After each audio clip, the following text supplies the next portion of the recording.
Hi, I'm Dr. Brian Thornburg, and a mom who is the spouse of a dean of a U.S. medical school asked the question, how did I step into an alternative vaccine schedule coming from academia? They have 3 children. Their third, they want to not vaccinate. They also want to have a home delivery. So they're taking a complete left turn from where they have been historically. Their first 2 children are fully vaccinated. They were hospital births. And obviously, with the husband being a dean at a U.S. medical school, she's asking the question, how did I make that transition? Back in 2002, when we had our first child, we were both residents.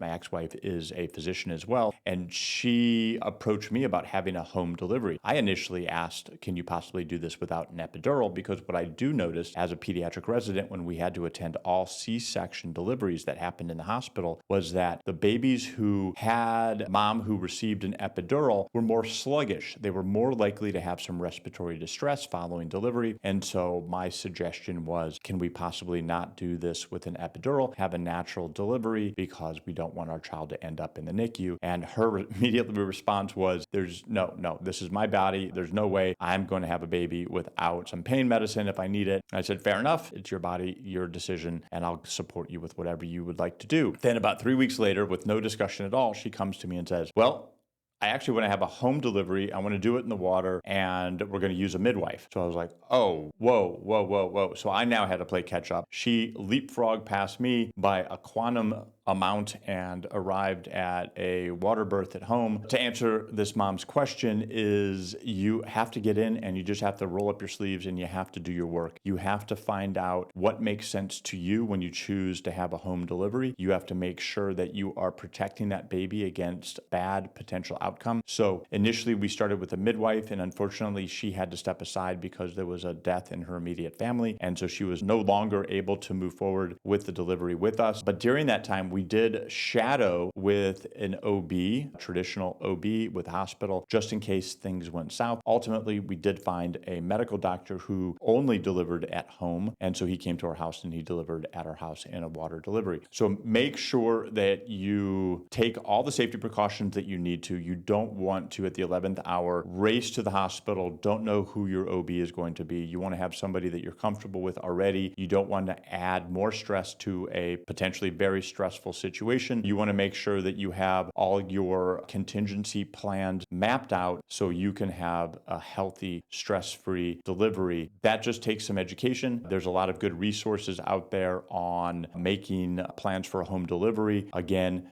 be prudent, be cautious, know what you're doing, and be prepared to have to go to the hospital just in case. Also know at what point you're going to pull a ripcord. Is it going to be after so many hours of laboring? Is it going to be so many hours after a rupture of membrane? So you want to make sure that you have a plan already set out. The only times in my career that I have seen a midwife have a negative outcome is when the safety boundaries that we set, such as ruptured membrane shouldn't go longer than 18 hours without a CBC and blood culture. Obviously, if the mother starts to become exhausted, if there appears to be a breech presentation, there are certain criteria that you do want to move into a more medicalized, safety-driven situation. Not a critique against midwives. I just think that there's a point when you have to know where that threshold is from we're having a nice home delivery or possibly at a birthing center, and when to move into a hospital situation. With vaccines, obviously, they're very academic. I was trained in a very conservative academic center, and so the vaccines are taught as gospel, that they are the cornerstone, one of the greatest accomplishments of Western medicine in the 20th century. There is a long litany of history to the positive benefits of vaccines, and when you choose not to vaccinate, you're really going against the tenets, the core foundation of the medical system. It does raise eyebrows. However, just by the fact that this mom is asking questions, moms are asking questions all over the country. This has been happening for quite a long time. I think that what was initially fringe is now becoming more mainstreamed in dialogue, at least at this point. I think if you are choosing to not vaccinate your third child or second child, you have to make sure that you understand very deeply why you're choosing not to vaccinate, because we want to make sure that your head and your heart are married. We want to make sure that conceptually, logically, you understand that I'm not vaccinating my baby because because there is a risk for harm to the baby given the ingredients inside the vaccine, the baby's immune system, their detoxification pathways, their neurological system, their liver, their kidneys are not fully developed, and we are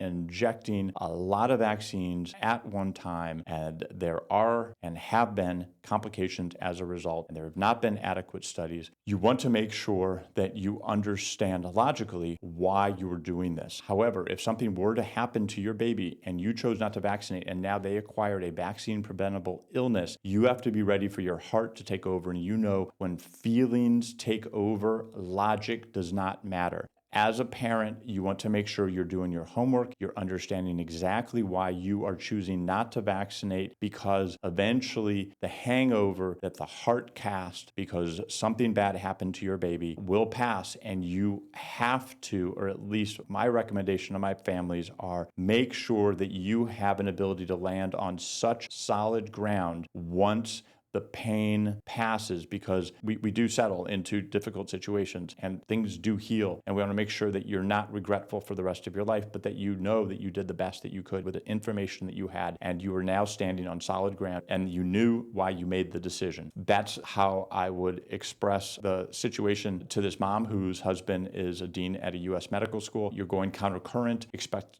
a lot of pushback. After we had our baby, one of the attending pediatric physicians came up to me in a rather snide, not a pleasant way, said, "Congratulations, you showed that you could do it." Almost like I was just doing it just to make a statement. No, it's really a belief system, and that's the difficulties is when you encounter somebody who sees it differently than you, then they think that you're building a construct. But when you feel and you know and it's in your heart that you need to operate in a way that's more congruent with safety, with the history of just the human existence, with the history of the disease arc, we know that most of the diseases that we have vaccines for had a reduced incidence of burden in society because of improved sanitation, because of improved access to medical care, because of improved infrastructure such as highways, water quality improved, food access improved. And we can see a very sharp step off on all of these vaccine preventable diseases prior to the introduction of the vaccine. There certainly was an improvement for some of the vaccines post introduction of the vaccine, but not to the same degree, even in logarithmic terms. I mean, at zero comparison between the benefit from sanitation, water supply, access to medical care compared to the improvement post-vaccine. If you look at it very, very granularly, then you can see, oh, there was a significant step off. But when you compare it to where we were in 1940, there is a significant difference just from the pre-vaccine era and the infrastructure improvements that we had in our society. My advice is it's homework, homework, homework. Make sure you understand the story that mainstream medicine says. You understand the story